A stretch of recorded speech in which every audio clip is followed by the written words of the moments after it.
మహాపురుషులైన మహాత్మా జ్యోతిబా పూలే, బాబాసాహెబ్ అంబేద్కర్ల పాదాలకు నమస్కరించుకుంటూ సభాధ్యక్షులు, స్టేజ్ మీద ఉన్న పెద్దలు అంబేద్కర్ అన్న, చిలకర శ్రీనివాస్, నల్లా సూర్యప్రకాష్ గారు, వెల్లే సురేష్ గారు, ఇంకా పెద్దలందరికీ, ఈ సభకు ఇచ్చేసిన మీ అందరికీ జై భీమ్. ఒక సంధి సమయంలో మనం ఇక్కడ కలుసుకున్నాం. ఎవరైతే మనువాదం మీద పోరాడాల్సిన దళితులు వాళ్ళ మీద పోరాటం మానేసి వీళ్ళే 30 సంవత్సరాలు పోరాడి అలిసిపోయిన సందర్భంలో మనం ఇక్కడ ఉన్నాం. ఇప్పుడు ఏం చేయాలనేది ఇద్దరి దగ్గర ప్రోగ్రాం లేదు. ఎందుకంటే ఇద్దరు అంబేద్కర్ని వదిలేసి 30 సంవత్సరాలు అయిపోయింది. ఎవడైనా నేను అంబేద్కర్ వాదినంటే మనం వాళ్ళని ఏం అడగాలంటే నీదే పార్టీ అని అడగాలి. నీదే పార్టీ కానప్పుడు నువ్వు ఎట్ట అంబేద్కర్ వాది అవుతావు? అంబేద్కర్ ఆయన జీవిత కాలంలో చనిపోయే వరకు కూడా ఒక పార్టీ అధ్యక్షుడు హోదాలోనే ఆయన ప్రజల ముందుకు వచ్చాడు తప్ప ఒట్టి మనిషిగా రాల. చాలామంది ఏం చెప్తున్నారంటే అంబేద్కర్ అని అంటే ఏ పార్టీలో నుండైనా జైబీ అనొచ్చు, నువ్వు అంబేద్కర్ వాదే. ఇంకా సపరేట్ అంబేద్కరిజం నువ్వు ఎక్కడ ఎత్తుకుతావు? అంబేద్కర్ వాది, అంబేద్కరిజము అని అంటే గాంధీకి కొన్ని విజన్తో పనిచేసే పార్టీలు ఉన్నాయి. అంబేద్కరిజంతో పనిచేసే పార్టీలు తక్కువ, సంఘాలు ఎక్కువ. సంఘం పెట్టడం ఈజీ, పార్టీ పెట్టడమే కష్టం. ఇందాక మన గౌతమ్ చెప్పినట్టు అందరూ జాతీయ అధ్యక్షులే. మా ఊర్లో అయితే ఈ 4వ వీధిలో జాతీయ అధ్యక్షుడు ఉన్నాడు, 3వ వీధిలో రాష్ట్ర అధ్యక్షుడు ఉన్నాడు. వీళ్ళిద్దరు రోజు ఈడు అరుణాచల్ ప్రదేశ్ కూడా నేనే అధ్యక్షుడిని ఈ జాతీయ అధ్యక్షుడు తెలీదు, స్పృహలో ఉండదు. ఆ కలెక్టర్ దగ్గరికి వెళ్ళినప్పుడు, ఆ ఎంఆర్ఓ దగ్గరికి వెళ్ళినప్పుడు నేను జాతీయ అధ్యక్షుడని చెబుతూ ఉంటాడు అనమాట. కొన్ని ఈ జాతీయ అధ్యక్షుడు హోదాలో ఏమన్నా డిస్కషన్ ఏమైనా చేయగల కలెక్టర్తో అంటే అదేం లేదు. ఇతను పసా కలెక్టర్కి అర్థమైపోద్ది, ఈ వచ్చింది పలానా పని మీద, ఇది చేసి పంపితే పోద్దని పంపించేస్తున్నాడు. అంతేగాని ఒక జాతిని నడిపించగలిగిన స్థితిలో, లేకపోతే జాతిని నిర్దేశించగలిగిన స్థితిలో మన నాయకులు లేరు. నాయకులు అని అంటే ఎవరిని పెడతాడు నాయకులు అంటే దానికి ఒక ఇది ఉండాలి కదా. విశాఖపట్నంలో సర్క్యూట్ గెస్ట్ హౌస్లో కాన్షీరామ్ దిగాడు, మీట్ ది ప్రెస్ పెట్టారు. అప్పుడు విలేకరులు అడుగుతున్నారు ప్రశ్నలు, ఈయన చెబుతా ఉన్నాడు. ఒక విలేకరు అన్నాడు, అసలు సామాజిక న్యాయాన్ని జాతీయ ఎజెండా మీదకి తీసుకొచ్చిన విపి సింగ్ని నువ్వు ఎందుకు కలుపుకో అన్నాడు.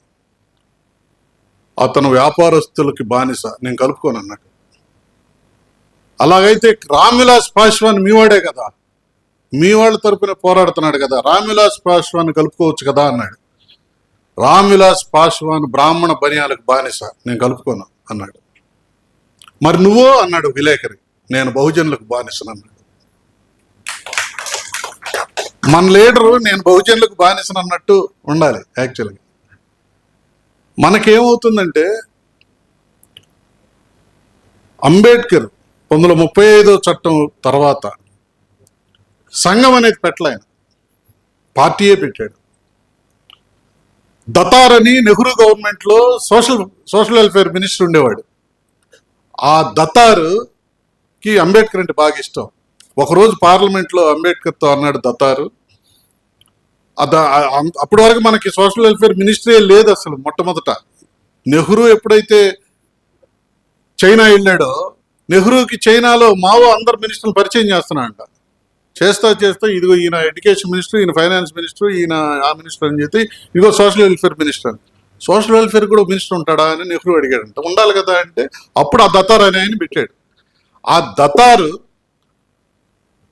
అంబేద్కర్ని అడిగాడు, అంబేద్కర్ నీ షెడ్యూల్ క్యాస్ట్ ఫెడరేషన్ని సంఘం అని చెప్పు, నేను 10 లక్షలు ఇస్తా, నా మంత్రివర్గం అండి. అంబేద్కర్ ఏమన్నాడు తెలుసా, నా ప్రాణం పోయిన దాన్ని సంఘం అన్ను, నాది పార్టీ, దీని తరపున జనం పోటీ చేయాలి, ఈ దేశాన్ని అలాంటి డబ్బులు ఇస్తానంటే నా సంఘం అని నన్నలా. కానీ అదే అంబేద్కర్ పేరుతో సంఘాలు ఎక్కువైపోయినాయి. మీకు చాలా సంఘాలకు అధ్యక్షుడు తెలుసు, ఉపాధ్యక్షుడిని చెప్పమనండి, లేడు. వాడే అధ్యక్షుడు. పెళ్లికి అతనే పిలుస్తారు, బహిరంగ సభకు అతనే పిలుస్తారు, సంతాప సభకు అతనే పిలుస్తారు. ఉపాధ్యక్షుడు నా తరపు నువ్వు వెళ్ళి అంటారు, ఇంకోటి లేడు అతనికి. అట్లా పార్టీలుగా ఉండటం అనేది, ఒక బహుజన్ సమాజ్ పార్టీ, ఒక వీసీకే పార్టీ, అట్లా కొన్ని అట్లా ఉన్నాయి. కానీ రిజిస్టర్డ్ పార్టీలు చాలా ఉన్నాయి. అవి బీఫామ్ పార్టీలు, అవి వాటిని అసలు మనం పరిగణలో తీసుకోని అవసరం లేదు. ఇప్పుడు మన ముందున్న కర్తవ్యం ఏంటంటే, మనకి ఒకటి పొలిటికల్ మూమెంట్ ఉండాలి, రెండోది అంబేద్కర్ సిద్ధాంతాన్ని గ్రామ గ్రామాన తీసుకెళ్ళగలిగేటువంటి ఒక కర్తవ్యం ఉండాలి, మూడవది మన మీద దాడుల్ని ఎదుర్కొనే ఒక వ్యూహం ఉండాలి. ఈ మూడు కర్తవ్యాలు కలిగిన ఒక పార్టీ ఉండాలి. అంతేగాని ఇప్పుడు చాలా మంది ఏం చేస్తున్నారు, మా సాంఘిక ఉద్యమం మాకు రాజకీయాలతో పని లేదని చెబుతాడు. ఒకడేం చెబుతాడు, మాది అసలు మొత్తం ఏం జరిగినా సరే, నీ ఎక్కడ చంపినా నేను బలకరిస్తున్నాను, మొత్తం మనందరం పోలింగ్ బూత్ లో కలుసుకుందాం అంటాడు ఒక ఆయన. వీటన్నిటికీ తప్పనిసరి ఈ రెండింటిని వదిలేసి మూడు ఆయన ఏం చెబుతుంది, నేను అంబేద్కర్ ప్రచారం చేస్తాను అంటాడు. అంటే మనం ఏమైనా కిడ్నీ స్పెషలిస్టు, హార్ట్ స్పెషలిస్ట్ లాగా ఇట్లా ఎవరికాళ్ళు దాన్ని చీల్చుకుంటే, ఎవరికి కావాల్సిన అంబేద్కర్ వాళ్ళని తీసుకుని వెళ్ళిపోయారు. ఈ మూడు అంబేద్కర్ చేసి ఉన్నాడు కదా. ఒక ఆయన ఐఏఎస్ రిటైర్ అయిన తర్వాత, సార్ ఏం చేస్తున్నారు సార్ అంటే, ఏం లేదు సార్, ఏదైనా పొలిటికల్గా ఏమన్నా మీరు చేరతారా ఎక్కడన్నా పాలిటిక్స్లో అంటే, లేదండి నేను అంబేద్కర్ ప్రచారం చేస్తాను, పాలిటిక్స్ నాకు ఇంట్రెస్ట్ లేదని. అరే అంబేద్కర్ ఏమన్నా రామకృష్ణ పరమహంస, షిరిడి సాయిబాబా నువ్వు ప్రచారం చేసుకుంటూ తిరగటానికి? అంబేద్కర్ చెప్పినదేమిటి? అంబేద్కర్ ఈ దేశాన్ని పరిపాలించాలన్నాడు. ఆ పరిపాలించడానికి కావాల్సిన పని చేయకుండా నేను అంబేద్కర్ ప్రచారం చేస్తానంటే, ఇప్పుడు వరకు మనకు చేసిన వాళ్ళందరూ అంబేద్కర్ను పొగిడి ఊరుకోవడం తప్ప అంబేద్కర్ చెప్పిన పని ఏది చేయలేరు. అంబేద్కర్ అంత మీద, అంబేద్కర్ ఎన్ని డిగ్రీలు ఉన్నాయో తెలుసా, అంబేద్కర్కి ఎంత ఉందో తెలుసా, ఈ ముచ్చటే. కానీ అంబేద్కర్ చెప్పిన పనుల్లో చెమట పట్టని పనులన్నీ అనుకున్నారు, చెమట పట్టే పనులు వదిలేసేసారు. అదే రాజకీయంగా నిలబడటం అంటే. ఇప్పుడు నల్లా సూర్యప్రకాష్ అన్న చెప్పాడే, గిరి గీయాలి, నువ్వు అవతలా నేను యువతలా అని అనగలిగేవాడు లేడు మనకి. అంబేద్కర్ విగ్రహాలను ఇలా గ్రామాల్లోకి తీసుకెళ్ళగలిగాం, అంబేద్కర్ సిద్ధాంతాన్ని గ్రామాల్లోకి తీసుకెళ్ళలేకపోయాం. ఆ అంబేద్కర్ విగ్రహం కూడా ఎందుకు వేస్తారంటే, ఆ నియోజకవర్గంలో ఉన్న మంత్రికో, ఆ నియోజకవర్గంలో ఉన్న శాసనసభ్యుడికో దగ్గర కావటానికి ఈ విగ్రహం దగ్గర మార్గం అంతే. వాడిని తీసుకొచ్చి ఆవిష్కరించడం కోసం అంబేద్కర్. కానీ అంబేద్కర్ గురించి చాలా మంది అంబేద్కర్ జీవిత చరిత్ర చదివిన వాళ్ళు ఎక్కువ. అంబేద్కర్కి సంబంధించిన హిందూ ఫిలాసఫీ ఆఫ్ హిందూయిజం ఇది చెప్పాడు, యానిలేషన్ ఆఫ్ కాస్ట్లు ఇది చెప్పాడు, కృష్ణ గీత అన్న హిస్ గీతాలు ఇది చెప్పాడు, బుద్ధ అని హిస్ ధమ్మాలు ఇది చెప్పాడు అని ఎవరికి తెలియదు. చాలా మంది తెలియదు, అది చదవరు కూడా. వాళ్ళ జీవిత చరిత్రే వాళ్ళు చెబుతారు. భారతదేశంలో కార్ల్ మార్క్స్కి అంబేద్కర్కి ఏం జరిగిందంటే, కార్ల్ మార్క్స్కి మార్క్సిజం చదివినోళ్లే కార్ల్ మార్క్స్ అభిమానులు. ఆ సిద్ధాంతం అది నీకు ఇండియా పరిస్థితులకు అనుగుణంగా దాన్ని మార్చారా లేదా తర్వాత విషయం. కానీ అంబేద్కర్కి, మార్క్స్కేమో ఆయన సిద్ధాంతాన్ని అధ్యయనం చేసిన వాళ్ళ మద్దతు దొరికింది, అంబేద్కర్కి ఏమో లబ్ధిదారుల మద్దతు. అంబేద్కర్ అంటే నీకు ఎందుకు ఇష్టం అంటే, నాకు స్కాలర్షిప్ ఇచ్చింది ఆయనే, నాకు ఉద్యోగం ఇచ్చింది ఆయనే, నా తెల్ల చొక్కా వేయించింది ఆయనే. లబ్ధిదారుల మద్దతు అంబేద్కర్ది. అంబేద్కర్కి ఐడియలిస్టుల మద్దతు లేదు, ఐడియాలజికల్గా ఉన్న వాళ్ళ మద్దతు లేదు. వీళ్ళందరూ కూడా అంబేద్కరే మనకు. ఇప్పుడు చాలామంది, ఇప్పుడు మార్క్స్ క్యాపిటల్ రాసినప్పుడు సామ్రాజ్యవాదం లేదు. మరి రష్యాకి వెళ్ళిన తర్వాత లెనిన్ ఏం చేయాలి? ఆ మార్క్సిజాన్ని సామ్రాజ్యవాదానికి వ్యతిరేకంగా ఎట్లా చేయాలో ఆ విధానాన్ని రూపకల్పన చేసుకున్నప్పుడు ఆ రకమైనటువంటి ఒక సిద్ధాంతాన్ని తయారు చేసుకుని మార్క్సిజం మూల సూత్రాలకు అనుగుణంగానే సామ్రాజ్యవాదాన్ని దెబ్బకొట్టాడు.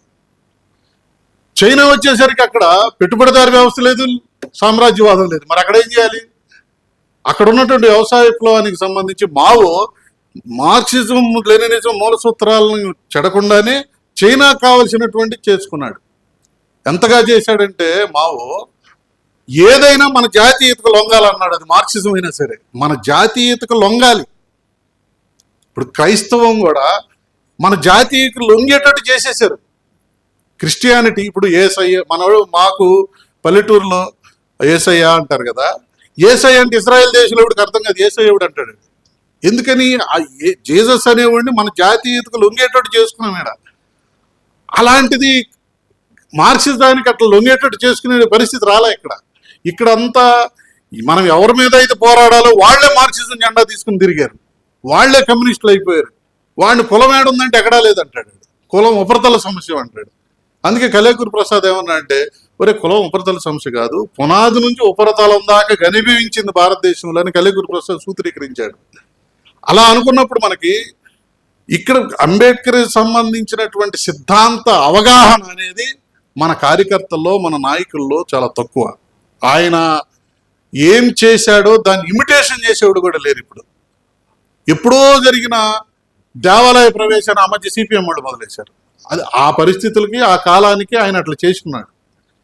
ఆ తర్వాత మళ్ళీ కాన్షీరామ్ వచ్చిన తర్వాత కానీ మనకి ఆ రాజకీయ భావన జనంలో రగల్చలే. ఆయన కాన్షీరామ్ వచ్చాడు, కాన్షీరామ్ వచ్చి ప్రాక్టికల్గా నిరూపించాడు. కానీ అదే కాన్షీరామ్ 89లో గుంటూరు వస్తే హాల్లో 20 మంది లేరు, బయట ఆయన కారు పెట్రోల్ కొట్టించడానికి వెళ్ళింది.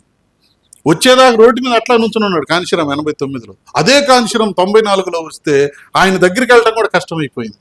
ఒక రిజల్ట్ అక్కడ చూపించి వచ్చాడు కదా. ఇప్పుడు మన వాళ్ళంతా ఏమంటారంటే, మాలోళ్ళు ఏం చెబుతున్నారంటే, మనకు మాదిగలు కలిసి రారు కాబట్టి మనం రాజకీయాల్లో గెలవలేము. మాదిగలు ఏం చెబుతారంటే, మనకు మాలోళ్ళు కలిసి రారు. వీళ్ళిద్దరితో కలిసేవాడు ఒకడు ఉంటాడు, వాడేం చెబుతాడు, మనం కరెక్ట్గా బీసీలు రావట్లేదు అంటాడు. అంటే మాలోళ్ళు మొత్తం ఈయన పార్టీలో చేరిపోయినట్టు, బీసీలే ఒక్కళ్ళే అవతల ఉన్నట్టు చెబుతాడు అనమాట. నువ్వు ఎవరితోనైనా కొంతమందితోనైనా కొంతమంది జనాన్నైనా ఒక పొలిటికల్ ఫోర్స్గా చేస్తే ఆ పొలిటికల్ ఫోర్స్తో నువ్వు రాజకీయం నడపాలి. ఒకసారి ఢిల్లీ నుంచి ఫ్లైట్లో కాన్షీరామ్ వస్తుంటే అదే ఫ్లైట్లో గద్దర్ ఉన్నాడు. ఎవరో చెప్పారు గద్దర్ ఉన్నాడు ఈ ఫ్లైట్లో అంటే, అరే పెద్ద కళాకారుడు పిలవండి అని చెప్పి ఈయన పక్కన కూర్చోబెట్టుకుని ఇద్దరు అక్కడ నుంచి రాజకీయాలు చెప్పుకుంటూ వస్తున్నారు. సరే ఈయన పీపుల్స్ వారి సంగతి అడిగాడు, ఆయన బీఎస్పీ సంగతి అడిగాడు. ఇద్దరు ఎక్స్పీరియన్స్ షేర్ చేసుకున్న తర్వాత ఆఖరిలో గద్దరన్న ఏమన్నాడంటే, నీ బలం ఎంత అన్నాడు కాన్షీరామ్. కాన్షీరామ్ ఒక ఇంటర్వ్యూకి ఇంతే అన్నాడు. ఇంతేనా? ఇంతే. మరి దీంతో ఏం చేస్తావు అన్నాడు. త్రాసులో ఇది ఎటేస్తే అటు గెలిచేటట్టు నేనే ఇండియా పాలిటిక్స్ని తయారు చేశాను అన్నాడు కాన్షీరామ్. ఈ ఒక్క ఇంటర్వ్యూని అటేస్తే ఇటేస్తే నీకు జనాభా ఎందుకు, ఆడు కలిసి రావట్లేదు ఈడు కలిసి రావట్లేదు అనే చర్చ ఎందుకు నీకు? నీతో వచ్చిన 20 మందితో కలిసి ఒక ఉద్యమం మొదలు పెడితే దాన్ని చూసి మిగతా వాళ్ళు జాయిన్ అవుతారు కదా. అది ఆ కర్తవ్యాన్ని మనం మర్చిపోతున్నాం. ఇప్పుడు మనకి బహుజన సమాజ్ పార్టీ ఒక రోల్ మోడల్గా పనిచేసింది. అందులో ఏమన్నా బలహీనతలుంటే లోపాలుంటే పక్కన పెట్టుకోవచ్చు, మిగిలిన కార్యాచరణ తీసుకుని మనం బయలుదేరచ్చు. ఇప్పుడు వీసీకే వచ్చింది తిరుమావలవన్ గారు, తమిళనాడులో ఫోరెన్సిక్ డిపార్ట్మెంట్ సైంటిస్ట్గా పనిచేస్తూ రిజైన్ చేసి మహారాష్ట్రలో ఉన్న దళిత్ పాంథర్స్ పార్టీని అక్కడికి తీసుకెళ్ళి దళిత్ పాంథర్స్ తరఫున వాళ్ళు 10 సంవత్సరాలు ఎలక్షన్ బాయ్కాట్ చేశారు. 10 సంవత్సరాలు ఎలక్షన్ బాయ్కాట్ చేసి ఎవరు వీళ్ళ మీద దాడి చేస్తే వాడిని చంపేశారు, ఎవరు వీళ్ళ మీద కొడితే వాడిని కొట్టారు, ఎవరు మన పిల్లల్ని రేప్ చేస్తే వాడి మీద పోయి దాడి చేశారు. అట్లా హిట్ బ్యాక్ అని ఒక స్లోగన్ ఇచ్చాడు ఆయన. ఆ తర్వాత మళ్ళీ ప్రజలే ఆయన డిమాండ్ చేశారు, నువ్వు ఎలక్షన్లు ఎందుకు పోటీ చేయవని. ఎలక్షన్లు ఎందుకు పోటీ చేయవని అన్నప్పుడు ప్రజలు చెప్పిన విషయాన్ని ఈయన ఆకలింపు చేసుకుని అది స్వీకరించి వీసీకే పార్టీ పెట్టిన తర్వాత ఇప్పుడు ఆయన 3వ ఎంపీ అయ్యాడు. ఇప్పుడు 2 ఎంపీలు 4 ఎమ్మెల్యేలు అక్కడ ఉన్నారు. ఒక పక్క ప్రతిఘటన ఉద్యమం చేస్తూనే మరో పక్క రాజకీయ ఉద్యమం, 2 జమిలుగా నడపగలిగినటువంటి ఒక మోడల్ ఆయన తమిళనాడులో మనకు తీసుకొచ్చారు. మనకి ఇక్కడ ఏమవుతున్నదంటే చాలా చోట్ల రాజకీయ పరమైనటువంటి ముందడుగు ఆంధ్రప్రదేశ్లో కొరవడింది, తెలంగాణలో కూడా కొరవడింది. అది 94లో వచ్చినటువంటి ఆ చైతన్యం. నేను అప్పుడు ప్రతి సూర్యప్రకాశ్ వెనకాల ఉండేవాళ్ళం మేము. సత్యమూర్తి గారు ఉండేవాడు కదా, ఇక ఆయన బ్యాగ్ పోయటం మా కర్తవ్యం. అప్పట్లో ప్రతిదీ మేము కళ్ళతో చూసామన్నమాట. శక్తి ప్రదర్శనకి సాయంత్రం 6 గంటలకు మీటింగ్ అయితే ఇండియన్ ఎక్స్ప్రెస్ ఒక ఆయన ఉండేవాడు, ఆయన మేమందరూ ఆ గ్రౌండ్ చూడటానికి వెళ్తే అప్పటికే నాటుబళ్ళు వేసుకొచ్చి ఎడ్ల బళ్ళు వేసుకొచ్చి రొట్టెలు తింటా ఉన్నారు. మీరు ఎందుకు వచ్చారంటే మేము మీటింగ్కి వచ్చాం. మీటింగ్ సాయంత్రం కదా, మరి మీకైనా ఉదయం అని చెప్పారా? లేదు సాయంత్రం అని తెలుసు, మా ఊరు నుంచి బళ్ళతో రావాలి కదా, లేట్ అవుతా, ముందే వచ్చేసాం రొట్లు కట్టుకున్నాను. అంటే వాళ్ళలో ఎంత చైతన్యం ఉందంటే అంత చైతన్యం ఉంది. కానీ ఇప్పుడు మనం ఏం స్టేట్మెంట్ ఇస్తున్నాం, వీళ్ళు మందుకి బిర్యానీకి అమ్ముడుపోతున్నారని స్టేట్మెంట్ ఇస్తున్నాం. మందుకి బిర్యానీకి అమ్ముడుపోతున్నారు అనేది నేను చాలా గ్రామాల్లో చూశాను. వాళ్ళు ఎలక్షన్ అప్పుడు ఏం చేస్తారంటే ఆ పార్టీ దగ్గర డబ్బులు తీసుకుంటారు, ఈ పార్టీ దగ్గర డబ్బులు తీసుకుంటారు. రెండు పార్టీల దగ్గర డబ్బులు తీసుకుని వీడికి నచ్చినోడు కోటేస్తున్నాడు. అప్పుడు అమ్ముడుపోయినట్టు కాదుగా. మహానుభావుడు డబ్బులు ఇచ్చాడు, వీడికే వేయాలంటే అమ్ముడుపోయినట్టు. ఆ అవసరం గడుపుకోవటానికి, ఆ పేదరికాన్ని తాత్కాలిక అవసరం గడుపుకోవటానికి ఇద్దరి దగ్గర డబ్బులు తీసుకుని వీడికి నచ్చినోడికి ఓటేస్తున్నాడు. ఇప్పుడు మన జగన్ ఎందుకు ఓడిపోయాడు, మాలో ఓటేయక. జగన్ కూడా డబ్బులు ఇచ్చాడు, జగన్ డబ్బులు ఇచ్చాడు, కానీ వీళ్ళకి చాలా ముఖ్యమంత్రి సీట్లు సరిపోయినట్టు కనపడాలి వాళ్ళకి. అందుకని వాళ్ళు అభిప్రాయం మార్చుకుని చంద్రబాబు నాయుడు గెలిపించారు. అదే మనం ఉంటే మనకు ఎదురిస్తారు డబ్బులు. కాంశీరామ్ లాంటి వాడు వస్తాడని ఇట్లా డబ్బులు పట్టుకుని ఉంటారు. నువ్వు కాంశీరామ్లా లేవు అనుకో, డబ్బులు లేవు అంటారు. కాంశీరామ్ అని గీకు అంటారు. ఇంత సింపుల్గా వాళ్ళని గెలవగలిగి ఉండాలి మనం. ఇప్పుడు ఇక లీడర్షిప్లు తయారు చేయాలి, లీడర్స్ని తయారు చేయాలని అంటే లీడర్స్ని ఎవరు తయారు చేయరు. సినిమా హీరోలు ఎవడో తయారు చేస్తాడా? నువ్వు సినిమాలు తీస్తా ఉంటే హీరోలు తయారవుతారు, నువ్వు సినిమాలు ఆపితే హీరో ఆగిపోతాడు.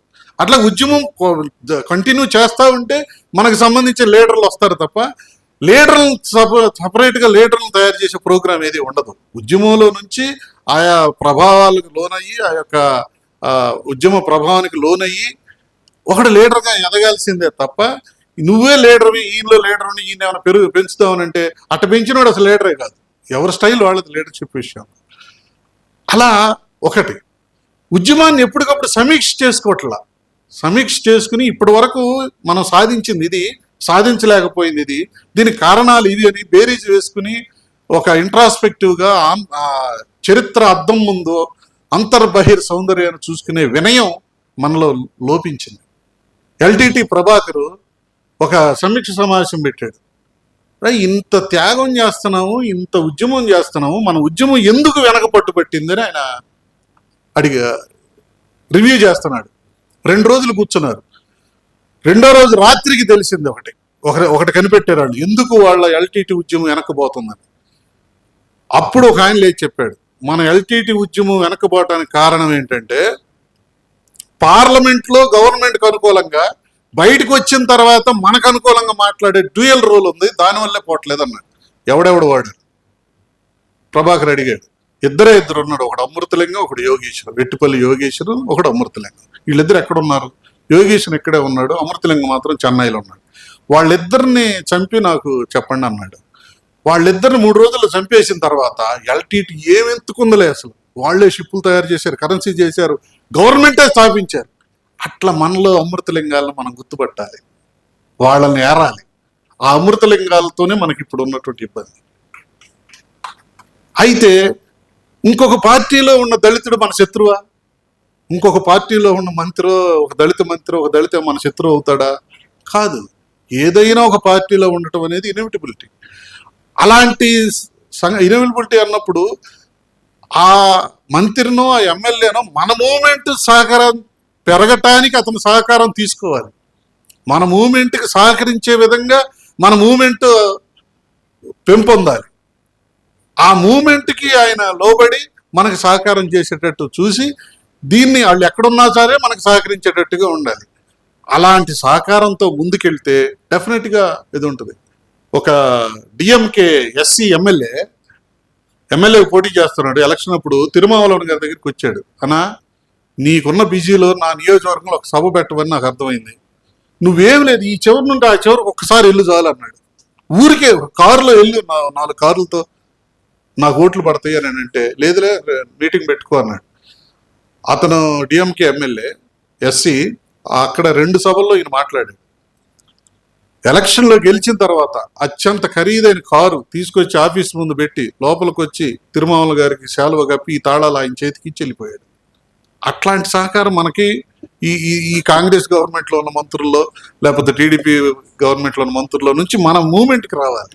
చాలా మంది ఏం చెబుతున్నారంటే మనకు దళారులు ఉన్నారు, చాలా మంది నిస్వార్థంగా పనిచేస్తున్నారంటే, ఈ దళారులు ఎవరికి కూడా లక్షలేమి ఎవరు మీకు తెలుసా? కేవలం 5,000 10,000 ఇస్తారు. ఈ 5,000 10,000 కోసం వాడు జీవితాంతం దళారని మోస్తా ఉంటాడు. వీళ్ళని పిలుచుకుని ఒక 20 లక్షలు ఇచ్చినోడు ఎవడు లేడు తెలుసా? ఏ దళిత నాయకుడు సంఘాల నాయకుడి దగ్గరికైనా వెళ్ళండి మీరు, ఆ ఇంటికి 5గురు వెళ్తే 5వ కుర్చీ కోసం పక్కింటికి వెళ్తాడు. నువ్వు వాడినే పెద్ద దళారని మనం ప్రచారం చేసుకుంటా ఉంటాం. వాళ్ళు దళారులు కాదు, పాడు కాదు. మన మూమెంట్ బాగా పనిచేసినప్పుడు ఆ దళారులు కూడా పరివర్తన చెంది వాళ్ళు కూడా మనకే ఉండటానికి సహకరిస్తూ ఉంటారు.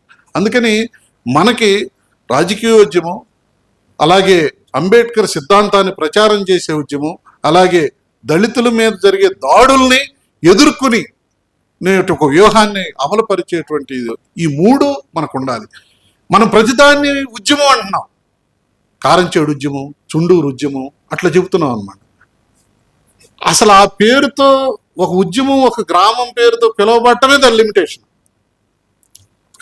దళిత ఉద్యమంలో భాగంగా ఇవన్నీ ఉండాలి, కానీ కారంచేడులో ఉద్యమంలో భాగంగా దళిత ఉద్యమం ఉంటే ఎట్లా? అందుకే ఒకసారి బిఎస్ రాములు అన్నాడు 96లో, బిఎస్ రాములు 86లో బిఎస్ రాములు ఏమన్నాడు, మీకు కూడా ఈ దళిత సంఘాలకు కూడా పౌరకుల సంఘం లాగా రోజువారీ కార్యక్రమం ఉండదే అన్నాడు బిఎస్ రాములు. వాళ్ళు కూడా లాకప్ డెత్ జరిగినప్పుడు, ఎన్కౌంటర్లో ఎవరన్నా నక్సలైట్ చచ్చిపోయినప్పుడు మాట్లాడతారు తప్ప మీకు రోజువారీ కార్యక్రమం లేదు. మీకు కూడా ఎవరైనా కమ్మోళ్ళో రెడ్లో ఎవరైనా చంపినప్పుడు మాత్రం ప్రోగ్రాం ఉంటుందని. అందుకని రోజువారీ కార్యక్రమం ఉన్న సంఘం కావాలి, రోజువారీ కార్యక్రమం ఉన్నటువంటి పార్టీ కావాలి మనకి. అలా ఆ పార్టీ ఎక్కడ జరిగితే అది మన ఆందోళన కూడా ఉద్యమం అంటున్నాం. ఉద్యమం అంటే ఏంటి? ఇదిగో పీపుల్స్ వారిది ఉద్యమం, ఒక ఆర్ఎస్ఎస్ది ఉద్యమం, బహుజన సమాజ్ పార్టీది ఉద్యమం, ఒక వీసీకేది ఉద్యమం. ఉద్యమం అంటే ఒక రాజకీయ లక్ష్యం ఉన్న ఒక రాజకీయ పార్టీ, దానికి అనుబంధంగా ఒక రైటర్స్ సంఘం, దానికి అనుబంధంగా ఒక కళాకారుల సంఘం, దానికి అనుబంధంగా ఇంటలెక్చువల్ సంఘం, దీన్ని ఉద్యమం అంటారు. ఆందోళన ఉద్యమం. ఇప్పుడు మనకున్న వాళ్ళందరూ ఉద్యమకారులు కాదు, ఉన్న వాళ్ళందరూ ఆందోళనకారులే. ఏదైనా ఒక సంఘటన జరిగితే ఓ టీవీ ముందుకు వచ్చో, పేపర్లోనో లేకపోతే యూట్యూబ్లోనో ఆ విషయాన్ని ఏం జరిగిందో, ఏం అన్యాయం జరిగిందో చెప్పగలిగే ఆందోళనకారులే కానీ దాన్ని ఉద్యమంగా మలిచే ఉద్యమకారులు కాదు వీళ్ళు. అందుకని మనం నిర్మించాల్సిన ఉద్యమే. ఆందోళన నిర్మించాం, ఉద్యమాన్ని నిర్మించాలి. అందుకని బాబాసాహెబ్ అంబేద్కర్ యొక్క విజన్ ఏంటి? ఆయన విజను స్వేచ్ఛ, సమానత్వం, సౌభ్రాతృత్వం. అవి ఒక భావనల్లా కనపడతాయి మనకి. అవి ఇంప్లిమెంట్ చేయాలి అని అంటే, అవి ఇక్కడ మనకి సమాజంలో అవి ప్రతిబింబించాలంటే దానికి ఒక మార్గం చెప్పాడు. Educate, agitate, organise. ఎడ్యుకేట్ చేయండి. ఏం ఎడ్యుకేట్ చేస్తారు? మనం ఏ ఏ కారణాలు తిరగబడ్డామో ఆ కారణాలు ఎడ్యుకేట్ చేయండి, యాజిటేట్ చేయండి. ఆ కారణాలు ఉన్నాయే, ఆ కారణాల మీద యాజిటేట్ చేయండి. సమాజం ఇట్లా ఇట్లా ఉంది కదా, ఒకటి ఎక్కువ ఒకటి తక్కువ ఉంది కదా, అన్ఆర్గనైజ్డ్ ఉంది, దాన్ని కొంచెం ఆర్గనైజ్ చేయండి అన్నాడు. కానీ దాన్ని ఏం చేశారు వీళ్ళు? బోధించు, అందరికీ బోధిస్తావు కదా, బోధించిన వెంటనే వాళ్ళు సమీకరించబడతారంట. అప్పుడు పోరాడమంటున్నాడు. దీనికి లాజికల్ ఎండ్ ఉందా? ఏదో జరాసంధను అటు ఇటు వేసినట్టుగా అసలు అంబేద్కర్ సిద్ధాంతాన్ని మనం పక్కదో పట్టించేసాం. ఎడ్యుకేట్, యాజిటేట్, ఆర్గనైజ్ అనేది గొప్ప ఇది.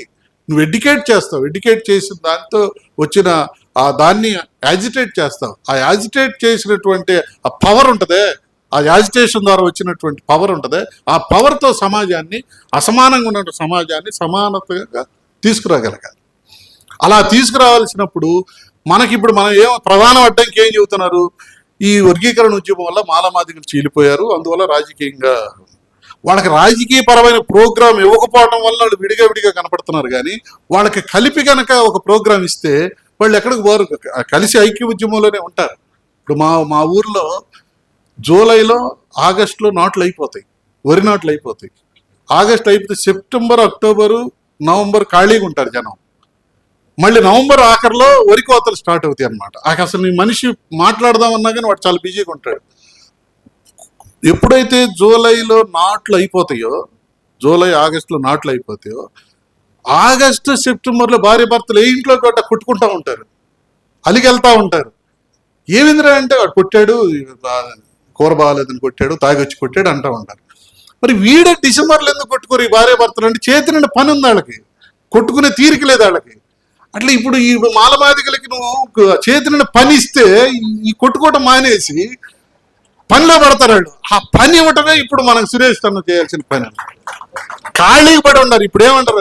నువ్వు మాల, నువ్వు ఎక్కువ తిన్నావు అంటే నువ్వు మాత్రం తక్కువ తిన్నా. వీళ్ళకి ఇంత తీరిక ఇవ్వకూడదు. నువ్వు ఇంత తీరిక ఇవ్వకుండా ఒక నియోజకవర్గానికి అప్పు చెప్పారా? ఇప్పుడు మేధావి అంటే ఎవడు మనకి? మేధావి అంటే ఇదిగో పవన్ కళ్యాణ్ దాకా పవన్ కళ్యాణ్ లాగా 1,00,000 పుస్తకాలు చదివినాడు మేధావి. ఒక నియోజకవర్గంలో 44,000 ఓట్లు ఎట్టొస్తాయో చెప్పినోడే మనకు మేధావి. ఇంకంతకు మించిన మేధావి మాకు అవసరం లేదు, మీకేమైనా అవసరం లేదు. అల్లే మేధావి. ఇప్పుడు చూడండి, చాలా మందికి పార్టీ పెట్టాలంటే ఇప్పుడు ఉన్న పార్టీలో చేరడు, వాడు ఒక పార్టీ పెట్టాడు, ఒక సంఘం పెడతాడు. పార్టీ పెట్టాలన్న జ్ఞానం పవన్ కళ్యాణ్ కూడా ఉంది కదా. వాడికి నవ్వటం రాదు, నడవటం రాదు, నుంచోటం రాదు, మాట్లాడటం రాదు. ఆడికి కూడా తెలుసు పార్టీ పెట్టొచ్చని. కానీ మన మేధావికి తెలియదే, మన యూనివర్సిటీలో ఉన్న ప్రొఫెసర్కి తెలియదే, మేధావికి మన ఐఏఎస్ ఆఫీసర్కి తెలియదే. లేబర్ కమ్మని అడగండి, నీకేం కావాలంటే నా తెలుగుదేశం పరిపాలించాలంటాడు. లేబర్ రెడ్డిని అడగండి, నా కాంగ్రెస్ నా వైసీపీ పరిపాలించాలంటాడు. మన టాప్ ఐపీఎస్ ఆఫీసర్ని అడగండి, ఏదన్నా రేవంత్ రెడ్డి గారు కావాలని కేసీఆర్ వస్తే నాకు మంచి పోస్ట్ వస్తుందండి. వీళ్ళకి పరిపాలించాలనేటువంటి స్పృహ లేదు. ఒక ఈ నేల నాది, ఈ రాష్ట్రం నాది, దీని పరిపాలకుడు నేను అవ్వాలనేటువంటి ఒక ఇది లేదు. అందుకనే వీళ్ళల్లో పరిపాలించాలి, నువ్వు ఓటరు కాదు, నువ్వు ఓటు బ్యాంకు కాదు, నువ్వు పరిపాలకుడు అనేటువంటి స్పృహ మన జనంలో తీసుకురాగలగాలి. అలా తీసుకురాగలిగినప్పుడు మాత్రమే మనకి పని అవుతుంది తప్ప అప్పటి వరకు ఈ మాలమాదిగలకి చేతి నిండా పనిస్తే వాళ్ళు రాజ్యాధికారం అనే పని మీద పడతారు. అది జనంలోకి పోవాలి. ముందు జనంలోకి పోకుండా మనం ఉపన్యాసాలతోనో లేకపోతే పుస్తకాలు రాయటంతోనో కాకుండా జనంలోకి పోతే అక్కడ తెలివి ఉంటుంది. ఆ తెలివిని మనం సొంతం చేసుకోవాలి. ఒక బహుజన సమాజ్ పార్టీ అప్పుడు గ్రామాల్లో తిరిగేటప్పుడు కౌలు చేయని వాళ్ళతో పెద్ద సమస్య. వాళ్ళకి కమ్మవాళ్ళ దగ్గర, రెడ్ల దగ్గర కౌలుకు చేను తీసుకుంటారు. మన మీటింగ్ రమ్మంటే రాడు. మన మీటింగ్ రమ్మంటే రాడు కాబట్టి వాడితో వీళ్ళందరూ శత్రుత్వంగా ఉండేవాడు.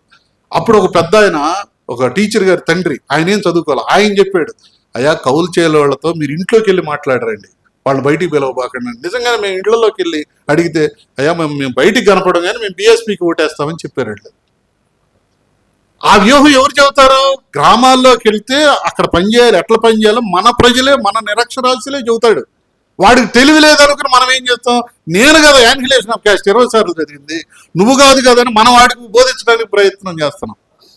ఒక కారు తయారు చేసిన తర్వాత జనవరి 1 మార్కెట్లో చూపెట్టాలంటే కారుని బయటికి తీసుకొస్తుంటే బయటికి రావట్లేదు, అది పైన అది తగులుతుంది, గడప తగులుతుంది.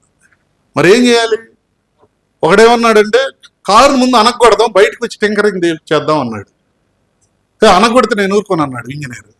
మరి ఎట్లా? ఓ పని చేద్దాం, అది ఆ పైన ఉంది కదా దాని వరకు కొట్టేసేసి తర్వాత కట్టుకుందామంటే, మా నాన్న కట్టింది, నేను దాన్ని పగలగొట్టనన్నాడు ఓనరు. మరి ఇప్పుడు కారు బయటకు వచ్చేదట, కోట్లు పెట్టుబడి పెట్టున్నారే. అప్పుడు అక్కడ వాచ్మెన్ చెప్పాడు, సార్ టైర్లో గాలి తీయండి సార్, బయటకు వచ్చిన తర్వాత మళ్ళీ గాలి పెట్టుకోవచ్చు అని చెప్పాడు. అదిగో అలాంటి తెలివిని పోగు చేసుకున్నవాడే మునగాడు. అది చేసుకోవాలి. నేను మావో రాసిన ప్రాక్టీస్ అనే వ్యాసం నాకు తీరుకున్నప్పుడల్లా చదువుతాను, అంత ఇష్టం ఆ ప్రాక్టీస్ అనే మావో రాసిన వ్యాసం. చాలా గొప్ప వ్యాసం అది. అందులో ఆయన అంటాడు, నువ్వు నడిచే దారిలో సిద్ధాంతం యొక్క వెలుగు పడాలి, వెలుగు పడతా ఉంది, దారిలో నువ్వు నడవకపోతే సిద్ధాంతం వేస్ట్ అవుద్ది అన్నాడు. సిద్ధాంతానికి అనుగుణంగా నువ్వు పని చేసుకుంటూ పోవాలి. అలా సిద్ధాంతానికి అనుగుణంగా పనిచేసే ఒక వాతావరణం ఈ తెలుగు రాష్ట్రాల్లో మళ్ళీ వస్తుందనే ఒక కొండంత విశ్వాసంతో నేను ఉంటూ, నాకు ఈ అవకాశం ఇచ్చిన లెల్లే సురేష్ గారికి ఈ 4 మాటలను మీ అందరికీ కృతజ్ఞతలు తెలియజేస్తున్నాను. జై భీమ్.